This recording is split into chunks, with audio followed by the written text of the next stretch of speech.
All right, hello everybody, and welcome. And it is, to say that straight ahead, it is unfortunate that we have to do this virtual a second year in a row, but I'm sure it's going to be even better in 2022 when we will all be standing under Amatria again.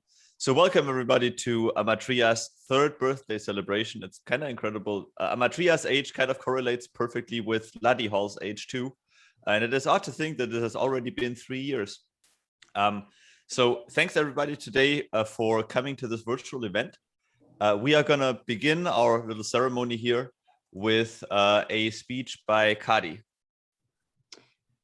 Good morning, good afternoon, everybody. I'm joining you all from Schloss Dachstuhl in Germany. We have an event here that actually has 5 real world people. It's quite fascinating.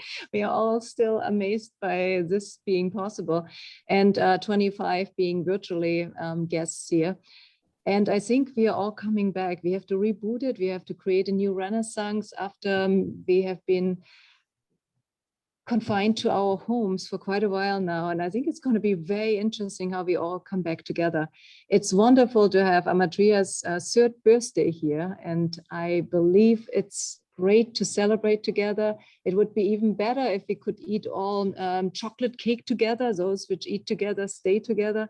So hopefully next year we can do all of these things. Amatria recently got a makeover, and not necessarily makeup, but she got all of her vessels cleaned thanks to Peter Kienle, who is also here on the call and is going to present later on a musical piece. And so I'm deeply grateful that Philip's team, together with Medina and Peter, were able to do this massive effort. And so if you go to Laddie Hall now, which is a very safe place because there are very few people still, you will see her in all of her brilliance and intelligence hanging there and watching over all of us. And I think she can't wait for us to be back. Thank you, Andy, and over to the next person. All right, thank you very much, Kadi, for those kind words. We are going to continue with a little video message from Amatria. The videographer of our school, Chris Kowalczyk, produced this little video together with Kelsey, who is our director of marketing. And so this is just 3.5 minutes of smooth Amatria footage. Many of you might not have seen her in a year or longer, so just lean back and enjoy.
Thanks very much, Medina, for playing this back. I think this video really neatly captures the feeling of coming by Amatria on different times of the day.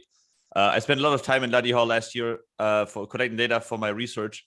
And so sometimes I would be there at 7 o'clock in the morning, sometimes at 11 o'clock at night, and Amatria looks different every time. And I think this video captured this really nicely. All right, let's move on to the next point on the agenda. And that is going to be a little speech by Philip.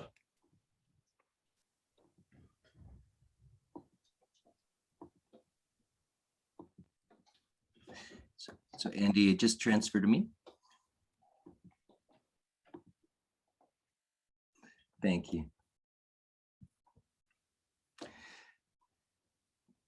Colleagues, I'm so very glad to be with you here. I'm speaking to you from Toronto, where it's a beautiful spring morning. And I have to just give the warmest acknowledgement to Pat and Jane Martin, who are here, who have made all of this possible. Kathy Borner, who's been the heart and soul of the project from the very beginning. And colleagues like Andy and Medina, Peter, Chris, making all of your work so extraordinarily helpful. Thank you so very much. And Mike, new research colleagues who are now working on Amatria. It's a very, very moving experience to be part of this community. Let me just share for a second. I just have to find the button. Here we are. And you can probably see a bit of slides. And now I hope that you'll see just a screen saying new models. Could someone give me a thumbs up that this is working? You would have to swap again. Thank you so much.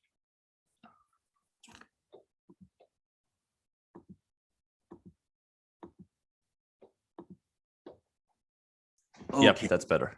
Great. I'm going to talk just for a few minutes about the kind of work that I believe Amatria embodies, and the work that we're trying to do together with the Living Architecture Systems Group and Caddy's research group and Letty Hall as a whole, and the new Renaissance engineering that is at Indiana University. The idea that the world needs new ways of thinking, new ways of feeling, is something that perhaps we all acutely feel. The sense that we want to share, that we want to believe in an open society. And yet, in a world, somehow, we were taught something very different. I was certainly taught something different in my childhood. I was taught that space was essentially empty, and that the planets were far, far from each other, and that in fact, molecules were even further than that. The sense that we are essentially alone and isolated in a vast void of space is something that perhaps has acutely affected us all. This was celebrated perhaps in this last century. Beautiful art in my own childhood by Alberto Giacometti celebrated the sense that people were alone, walking and yet always isolated. This sense, I think, has given a kind of architecture this last century, perhaps beautiful, perhaps proud, perhaps even heroic, the sense that we make a stripped stage, a hardened surface, and we make an architecture of empty forums, like this beautiful architecture, arguably, by Mies van der Rohe in the Seagram Center in Chicago or Toronto, of places being empty and left for the freedom of people. This kind of vision that the world is a bit tough, but we can make it through freedom, but really through a sense that we are fundamentally alone and that we need to make work that is really independent and clear, comes from a very, very long tradition.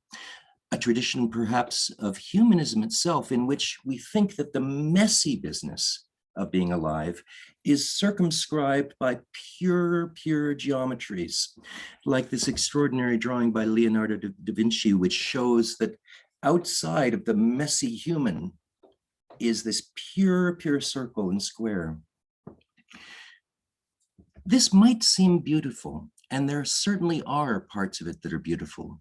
And yet, the idea that outside of life, there is actually a transcendental, pure, soulless, empty geometry, which is more important than who we are, is the kind of thing that makes walls and boundaries and a beautiful kind of Western tradition. But that beauty, I think, is also something that sometimes can be deeply irresponsible.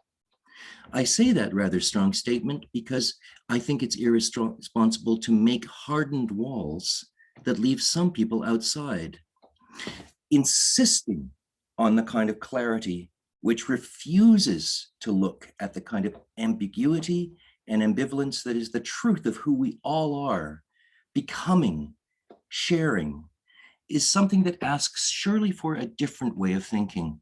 And so the rather proud existentialism of our past generation, the kind of empty space that I was brought up in, asks for something very new. When we look at the evidence of what space actually is, we see something very different than points and blanks and voids. The large Bolshoi simulation is the gathering of all possible radio transmissions in the entirety of all the universe. And what do we see? We see the most glorious, filamentary, tissue-like material that speaks not at all of emptiness, but rather of presence, of continuity, of multiple scales. And I somehow can't apologize for identifying with this material, even though it's vastly larger than myself. In my own tissues, perhaps in my own neurology, do we have the right to empathize and to feel that we are with material? Certainly, when we look at this, we can call it an older word than empty space, perhaps the word that Einstein himself used when he spoke about space in coining the general theory of relativity. He called this space ether, an extraordinary old word. And I think that it has a tremendous value to call space now again ether. Amatria is born of this space and tries to embody it. We can see it everywhere around us, in the dissipative forms, even in the boiling light of the sun itself. We're looking at the surface of the sun right now, in all of the forms of nature, and it's an estimable and an extraordinary upwelling of presence all around us. And so that suggests that we need some new names, and Amatria tries to offer those new names. Instead of speaking of empty space, we can speak surely of the Higgs field, that is, of the particles that have been discovered at CERN, the center deep underground, the 27-kilometer long accelerator underneath Geneva. And we can speak of ether as well, as a kind of space of presence. And so if we stand on the earth, which is trembling today in such uncertainty, I believe that we can start to work in very deliberate and very practical ways to feel that we are connected, to work together, to cooperate, and to move rather far beyond making walls. Perhaps we could take lessons from something as simple as a snowflake, which seeks to create not a boundary, not the isolated edge of things, but rather the maximum reaction face that bridges and that creates as much potency and as much interaction as possible through some unapologetic vulnerability as well, reaching and bringing into itself and fostering extraordinary exchange.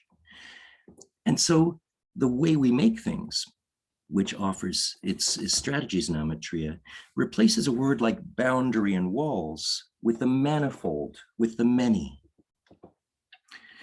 This can be modeled.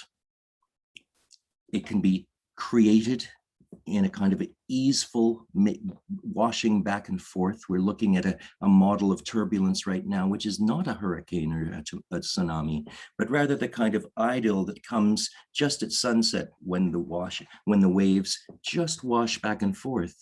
And it can be a kind of a fundament for making in which we seek to open as much as possible. Behind the scenes, along with the wonderful cleaning and refreshment that Peter has given us in Amatria, we've been installing new software as well, and we're extremely hopeful that we'll be able to work together in a very robust new series of research work, where we can see that the space of Amatria is actually a kind of a deep reticulum in which many, many elements can move back and forth with the kind of precarity and gentleness that I was trying to describe. when we were speaking about the snowflake or perhaps the turbulence models. This is a practical look at the new software that now we are going to be able to work with in Amatria that's just been installed with the help of so very many. And that modular software then becomes something that will be accessible. And I know Mike who's with us today, is working very directly. It's an old system as well.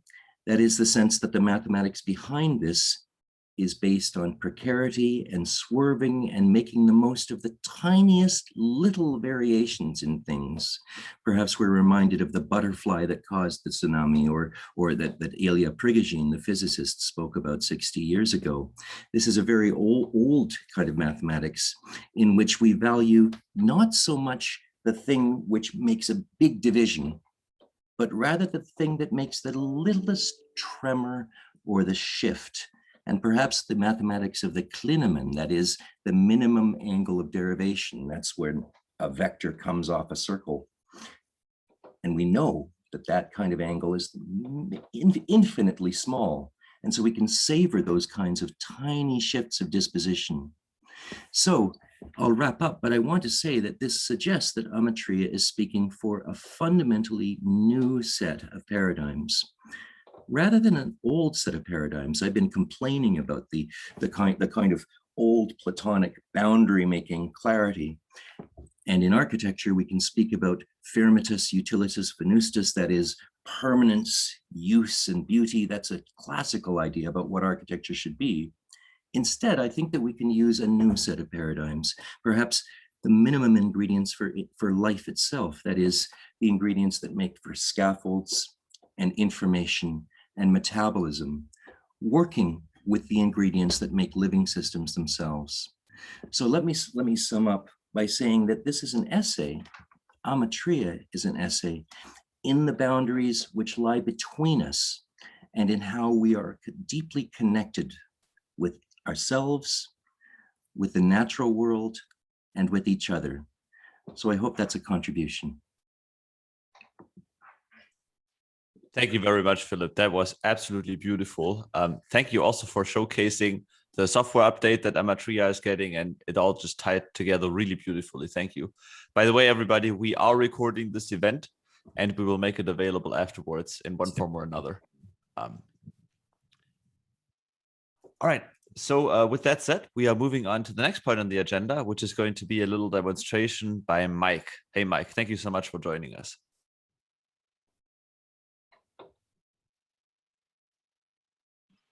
Thank you very much for having me, Andy. It's wonderful to be here. I'm a recent PhD graduate from Georgia Tech. I got my degree in music technology, which I think is really at the intersections of engineering, technology, science, and art, and specifically art through music as dynamic forms change through time.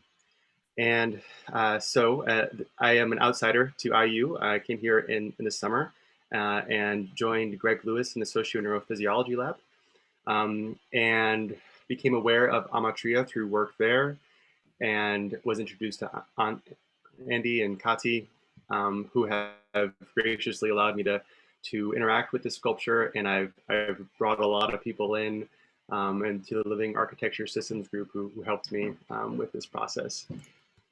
I'm going to share my screen, and I have a few slides here to share what I've been up to.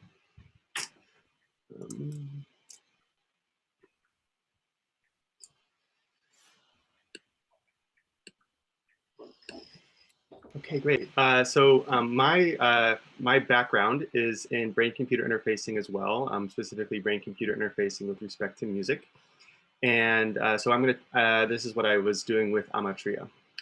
So if you are new to brain-computer interfacing, I just wanted to give a little demonstration of a working brain-computer interface system for my PhD.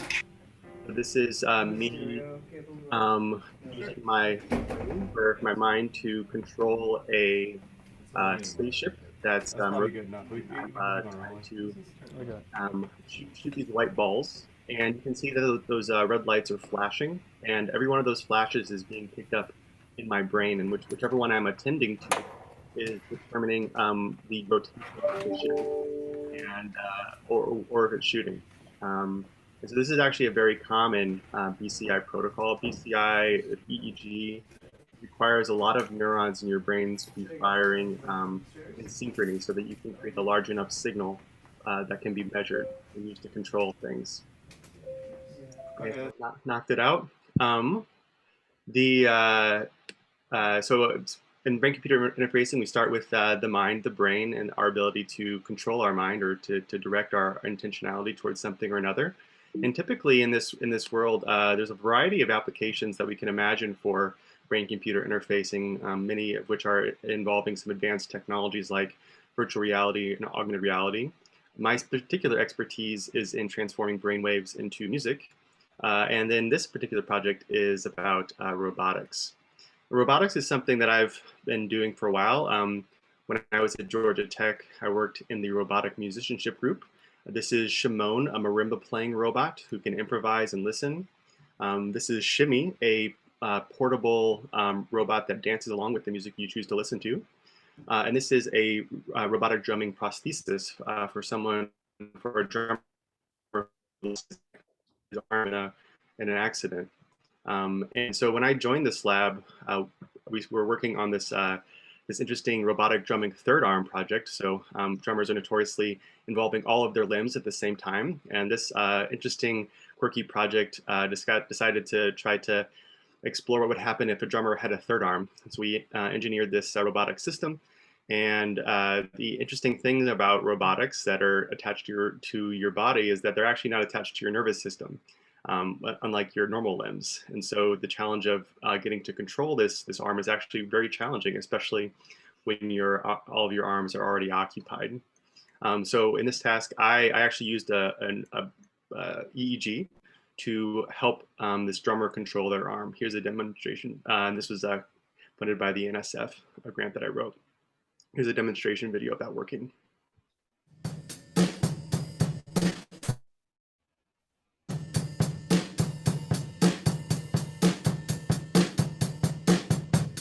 We believe that if you augment humans with technology, humans should be able to do, or would be able to do much more.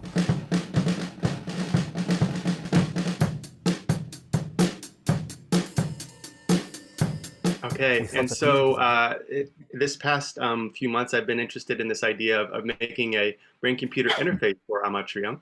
So starting off with those same brain signals, how can we go from there to create a sort of creative interaction involving music, kinetic sculpture, and have those really interesting interactions?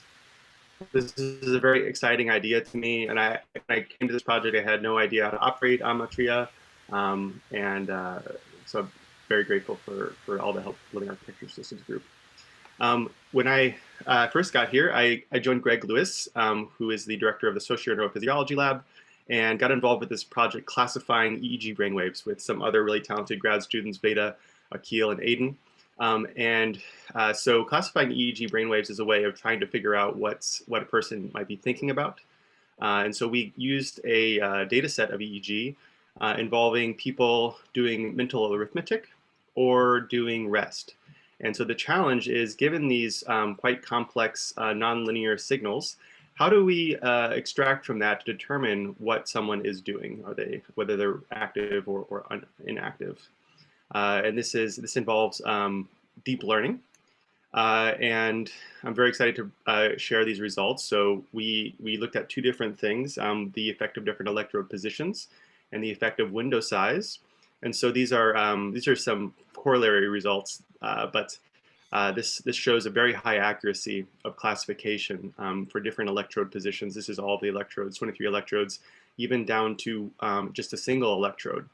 And then as well as a window size. So even with 0.25 seconds of EEG data, we have very high classification rate. And we've submitted this to be published in the IEEE International Conference on Systems Management and Cybernetics. That's very recent.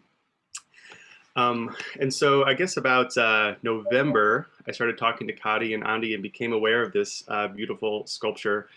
And given my background in music technology, I was really curious what it would be like to control this with a BCI. And Andy and Kati introduced me to the Living Architecture Systems group. And for the last few months, I've been working a lot with Michael Lancaster, Rob Corbet, Matt Corbet, and Andreas introduced me to them all. And Peter kindly also has been active with this as well. And with this, I've been learning Amatria, and the way that I approach learning is often through teaching. So I had the help of a very talented undergrad student named Joshetta. And Joshetta and Michael and I would meet every week, and Michael would explain to us some of the inner workings of Amatria, and Joshetta would then get an assignment, some sort of creative assignment to help learn it. So let's look at a demo video that she made where she presents some of the software that is behind the scenes in Amatria. Achieved to do this week was to be able to create a client, an OSC client that essentially is here, that basically sends a message to the server that then triggers a response in the Amatria. So essentially, to just break it down, this is the OSC client creation script. So we created a client and sent a message to BCI, the message being a float 1, 2, 3. And over here, the server, what that does is basically it receives the message and then it prints into the console the fact that the BCI signal has been received using that string, the message that has been received, the actual message, and it switches then to the behavior scene that I created called the BCI1. So just a quick demonstration of all this happening. Okay. No, I need to quit first. Node server. This is the code that's running Amatria. Opens up this, and once I log into the control page, you can see that I'm actually currently in the default behavior scene as of now. So that's reflected here in simulation. And once I run the script, what should happen is the simulation should be triggered to reflect the switch in the scene to BCI1. So once I run that script, there we go. So we have this new scene that I created, which essentially just involves all these double rebel stars that charge and then discharge, sending, kind of like these lights upwards. That's pretty cool. But yeah, and you should also see the fact that the BCI signal had been received by the server and the actual message that was received by the server printed in console. So yeah, that's about it. And interacting with this sculpture learning, this has actually allowed us to make learning resources available for students at IU. So hopefully in the future, undergraduates or any student at IU can get involved with creative projects like mine. This is a brain-computer interface project, but we could imagine data from all sorts of sources being used to influence Amatria's behavior. And so Joshetta got very, very busy in the middle of the semester. And so I reached out to some people at the Jacobs School of Music, in particular Ben Riki, Kunda Yu, and Dr. Scott Gibson. These are Dr. John Gibson. These are all composers. The use of BCI in music goes back almost to the origins of EEG. This is a picture of Alvin Lucier performing his famous Music for Solo Performer. Sits on a stage with an EEG headband, and those EEG signals are connected to amplifiers, which are beating drums all around the performer. And so fortunately, I just said, we have this BCI project with Amatria. John, do you have any students that might be interested in it? I got the interest of several people, and Ben and Kunda have been really active these past few months working on that.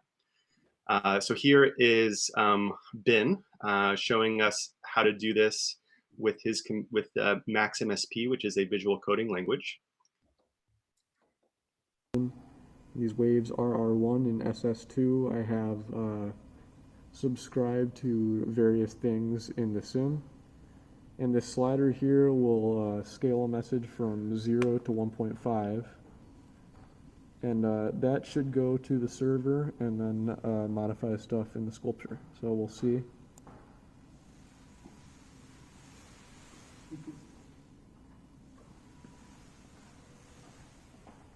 So you can see it activating there. One thing I particularly like about this is And this is modifying both the intensity and the velocity of the waves, and hopefully we'll be able to replace this scale, this slider, with some BCI in the future. So Ben is operating this sculpture from his laptop, sitting outside of Amatria, and he is doing this via a local Wi-Fi connection, and he's screen sharing. So he doesn't have to download any software per se. He can walk up to the sculpture, connect to its Wi-Fi, and start to program. I think that's very exciting, and will make programming with Amatria much more accessible in the future. He's a These composer, waves and are so he also R1 and did some experiments SS2. with I have music composition. Here is him first. There's interactions there.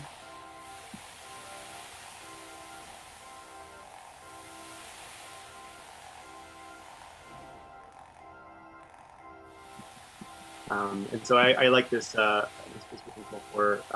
future work. And so to make BCI even more accessible, we've used this platform called the Muse, which is a wireless EEG headband with 4 sensors. It also includes some heart sensing and an accelerometer and gyroscope. And so with this particular platform, which I've used in the past, a member of the public within a few minutes can be using a brain-computer interface, which is quite a improvement from existing systems, which are actually technically quite complex and require a lot of setup and even cleanup time after that. So this particular platform, I think, has a lot of potential for use with the public. And there's this Mind Monitor app that allows us to acquire the brain signals. And I've recruited a high school student named Ethan Cantrell, who has been active collecting data with the Muse system, which we'll use to create a classification engine. And Larry Zhang has been his mentor. He's a current PhD student. And so they've both been involved with the project. So let's look at some BCI interactions here. So here is Ben and Kunda just last night. This is a breakthrough moment for us. This is the first time it was actually really working. You can see Ben with the Muse headset on and Kunda, and they've been working together to make this happen. And so let's look at some of this.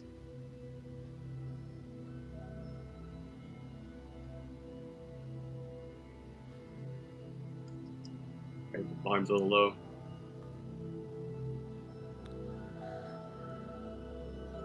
These are music.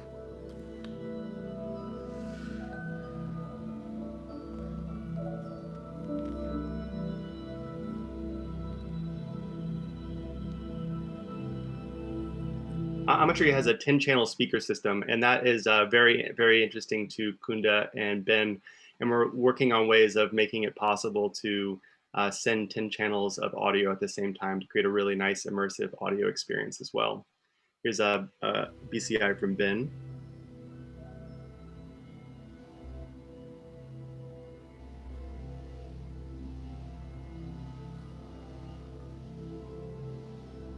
It's the Mind Monitor app. It's acquiring his brain signals in real time here.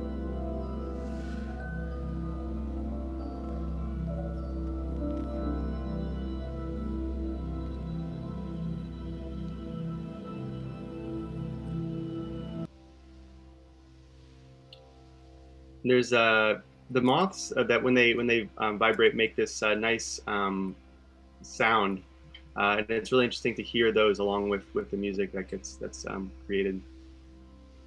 This is my partner Claire Miller. She's a MFA in ceramics here, and this is her using this sculpture.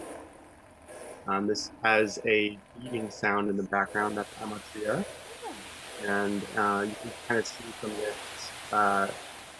How surprising it can be to have such a large sculpture responding to brainwaves. And she's sitting right now. But this is the sort of interaction that I can imagine for future people members of the general public interacting with this sculpture. Okay, so planning for the future, I've been involved with writing a grant for the IU Public Arts and Humanities Project, which partners IU with civic organizations.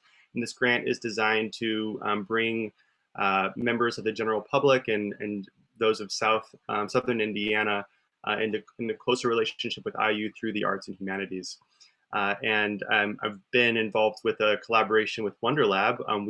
We're trying to create an accessible STEM platform. Wonder Lab is a local museum of science and of health and technology, specifically targeting learners of all ages. And I've been working with their executive director, their museum experience director, and Greg Lewis and Deirdre to make this this particular BCI platform with Amatria something that has a very large impact for the public, that will allow people to come in and have that sort of BCI experience. And so this is something that I think is really, we can leverage Wonder Lab's expertise in terms of their reach to bring people in. This is some, I think, potential future responses. These are children using the Muse system and having this very early experience of brain-computer interfacing. Here is what I imagine, how I imagine we might be able to take the experience of Amatria and bring it into classrooms. This is just a very small portable part of Amatria, but you can imagine it being controlled by brain signals. If this grant is successful, which we hope it will be, this will be something that appears at IU, available through First Thursdays, which is a monthly art exposition, as well as the First Friday gallery walk in Bloomington. And also we'll be using Wonder Lab's expertise in creating teacher workshops to create a curriculum around this BCI STEAM platform and administer it to teachers of middle school students in Southern Indiana so they could take this platform into their classrooms and use it to teach. And all that is very exciting to me. And that's what I've been up to. Thanks again for everyone who's been involved. It's been wonderful to be so welcomed into the community, and I'm looking forward to future work with Amatria. Thank you so much, Mike. It was so cool seeing, the results of what you did, and especially seeing somebody, for the first time actually playing with Amatria in a way that was intended from the beginning, where the idea was always to allow, people that are not necessarily part of Philip's team to actually interact with the sculpture in a programmatic way, and, kind of living out their own creativity with the sculpture as an outlet. It is really cool to see how far you got, and it is really, really fascinating. And I hope I sent you an email about this. I really hope that in the fall, when hopefully tours can be available again, like monthly tours can be available again, that we could incorporate your BCI in some form into these tours, because I think that would make those tours even more interesting. I can only imagine how much fun elementary school classes, middle school classes, or even IU personnel would have just being under Amatria and using this BCI. So this is really promising. Thank you so much, Mike. My pleasure. All right, we are moving on in the program. Next, we're going to hear a few words from the organizer of today's event, which is Medina. So thank you everyone for joining. I was happy to put together this event for Amatria, and thank you for helping me, to Andreas, to Kari and Philip. I think this year Amatria got a lot of attention. And for that, I need to thank Peter and Christopher, who made a special filming and composition for her, dedicated just for her. And we're gonna hear composition later from Peter. And I work for Light School of Informatics, Computing and Engineering in two capacities: as a project support specialist for CNS and as a Makerspace Finance Administrative Officer. And I'm happy to be a part of the team to keep Amatria evolving. And I feel that Amatria, whoever meet Amatria, she's reminding what is possible with art and technology. So I'm happy to be part of the team. Thank you very much, Medina. And again, thank you so much for putting together this event today. All right. Next, we are moving on with Peter, who is also on the call, I'm pretty sure.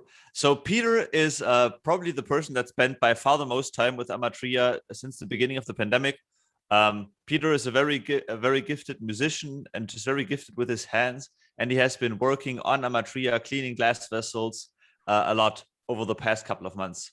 And today, Peter has a musical surprise for us. Hey, Peter, nice of you to join us. Hey, how is everybody? Better than last year, I hope. I've always wanted to write a birthday song for my kids, for my wife. Never worked out. After working with Amatria, we've become good friends over the last 2 or 3 months. We finally wrapped up cleaning all the vessels and putting everything back up. It was quite an interesting task. What was also interesting was that we communicated, Amatria and I, as I was up on the ladder, sometimes 7, 8, 9 feet high and kind of wobbly up there, a little shaky, actually, I have to admit. She started purring back at me and making these kind of soothing sounds. So and so I thought, I make a little birthday song for her, and it's not a composition, it's an improvisation, and it's based on these little notes that come in from one side and then they become bigger and they become these nests and these it's like, I think we call it the river that goes over it. So it's improvised and it's based on little notes. If I play it again, it would be different. There's not much else to say. I'm a jazz musician, so we improvise a lot. Thank you.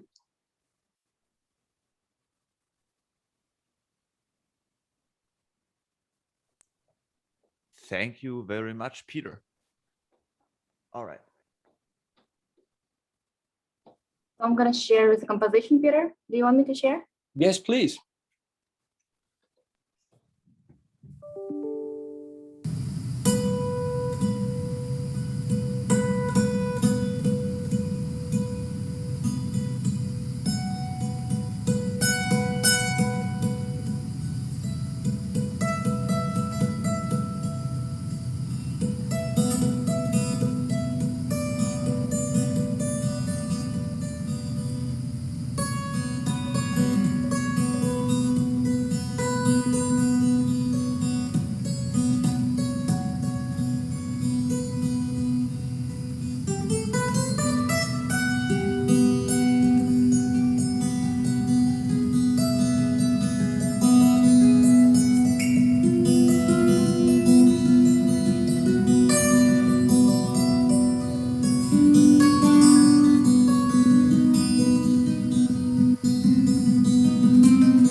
Peter, you're getting a lot of applause here.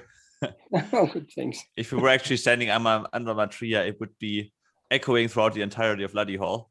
Thank you so much. What this really shows, I think, is that even though we cannot be physically under Amatria, people's engagement, such as Mike's research and videos and your music, really help us feel a sense of place and feel like we are almost standing under the sculpture together. And I find that very heartwarming. Thank you so much, Peter. All right, we are going to conclude the event with just a little bit of a retrospective. Of course, there have not been a whole lot of events over these past 12 months, unfortunately. So we're going to have a look at just a little bit of a throwback at what was happening before then and what will hopefully happen again soon. So in the past 36 months, Amatria did have a lot of guests. And of course, over the past 12 months, we may not have had we may not have had any official tours, but people came by Amatria every day through the pandemic. People were still going to class at Luddy Hall, and people were still visiting Luddy Hall. So one of the biggest tours that Amatria had before the pandemic was the tour with Indiana Governor Eric Holcomb, which you saw on the previous slide. If you want to move on to the next slide, Medina.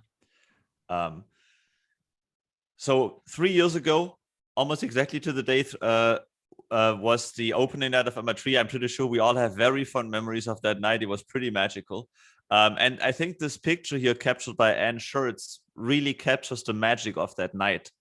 All of the lights in Luddy Hall were turned off, which is, very unusual. There were like specific lighting was set up all throughout the building. There was this whole opening ceremony, and it was just magic, especially since we had just moved into this building just, a few short weeks ago.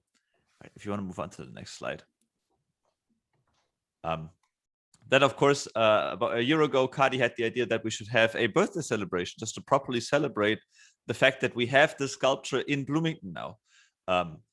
And we had this cake. I was way too slow. I didn't even get a single piece. It was a very delicious cake. And then here you can see on the bottom right, that's you can see on the bottom right, you can see this gigantic bow on this little kiosk that was then deployed under Amatria. And you can see Mike, a former member of Philip's team, and myself giving a little presentation. But if you want to move on to the next one. We did have, IU, of course, usually hosts a large amount of symposia and conferences and workshops. And it is common that for pretty much all of these events, there is going to be some element of Amatria involved. And so in this case, the organizers and guests of this symposium were given little pieces of Amatria called dendrites. Dendrites are miniature sculptures. If you have ever been to Luddy Hall to one of our tours, you probably saw them being demoed. So in this picture, you see Kadi Bone on the left, then the former dean of the school, Raj Acharya, then Peg Feynman from the School of Art, Architecture and Design, Philip himself, David Ellison, and then on the right side is IU's First Lady. So that was a very fun event too. And as it happens with these events, all of the group photos are being taken under Amatria. Here are some more impressions from Governor Holcomb's visit. He was extremely interested in hearing more about the sculpture. You can see me here on the top right, holding some of these schematics. I always like to say in these tours that the schematics that Philip's team produce are almost a work of art themselves because they are so beautiful to look at. And so this really always helps us explain to visitors what exactly is going on in the sculpture. For many people, including myself, art pieces, especially one like Amatria, become even more interesting if you learn exactly how they function. And for Governor Holcomb, it seemed to be quite similar. All right, on the next slide, this is a tour that Amatria, that Medina gave. Medina, do you want to say a few words about that tour? Yeah, it was tour for Women's Colloquium, IU. There was a lot of questions on the future works, what is planning to be in further, yeah. Thank you very much. All right, we can move on to the next slide. We have online students coming in every year. So of course we have an online data science program, and every year these come in for a campus visit to get some sort of residential experience. And of course a visit to Amatria is always on the program for them. And hopefully in 2022, that will be the case again soon. Right. We also had visitors from one of Bloomington's art museums, the Eskenazi Art Museum, also on campus. So we first had a 20-minute Amatria tour, and then we had a 2-hour strategy session with them. And so we just wanted to kick off in just the right, relaxed way under the sculpture. And there is such a multitude of tours and events under Amatria that I have trouble sometimes recalling the details. And my biggest hope for the fall of 2021 is that we can resume having all of these amazing tours and hosting people under the sculpture, especially now that the hardware has been updated and that there is a new software system on it as well. Right, we can move on to the next slide. And then, of course, we already did it last year. We had our first virtual birthday celebration for Amatria, which was just after the pandemic had hit. And to me, this event really gave some sense of normalcy. Seeing so many familiar faces and celebrating something that we all love and cherish was really valuable. We can move on to the next slide. And these are just some more of these many pictures that happened over the years. And probably by far my most favorite event is, if you look in the middle, this is kind of a smaller picture.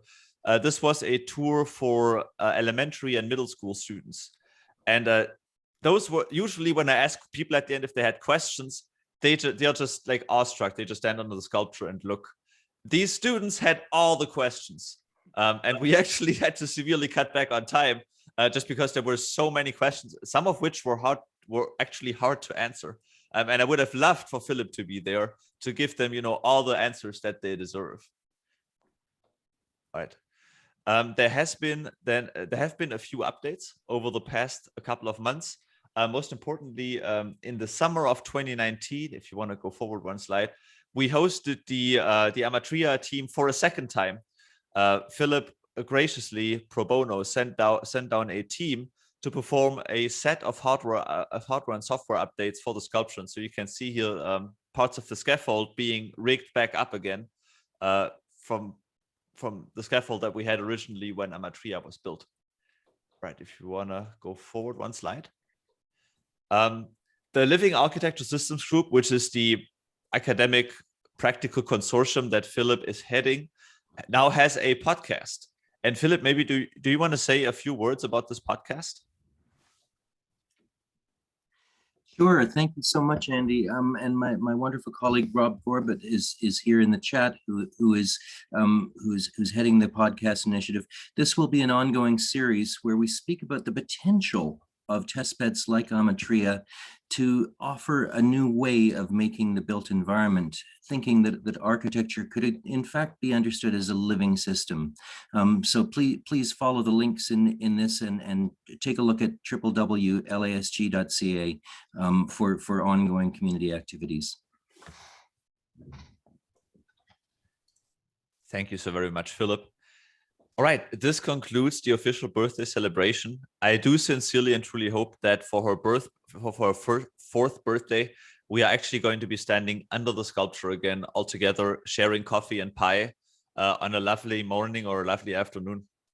Thank you so much. If you want to learn more about Amatria, you can visit our social media. And we are, of course, always happy to chat. And again, I hope that I see you all for the next tour in the fall. Philip, do you want to say a few very last words? I guess I just want to say that I didn't expect to be so.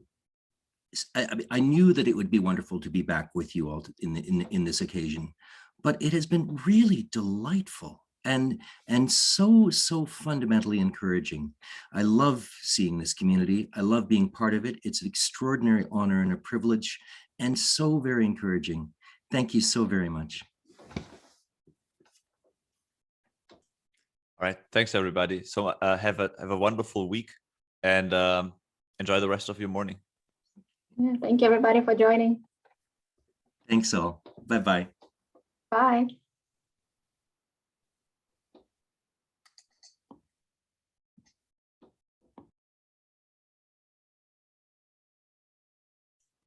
Great job, Mike. That was really good. It was great. Thank you, Andreas. Yeah, I'm happy I was able to get it all done. It was, it only came through last night.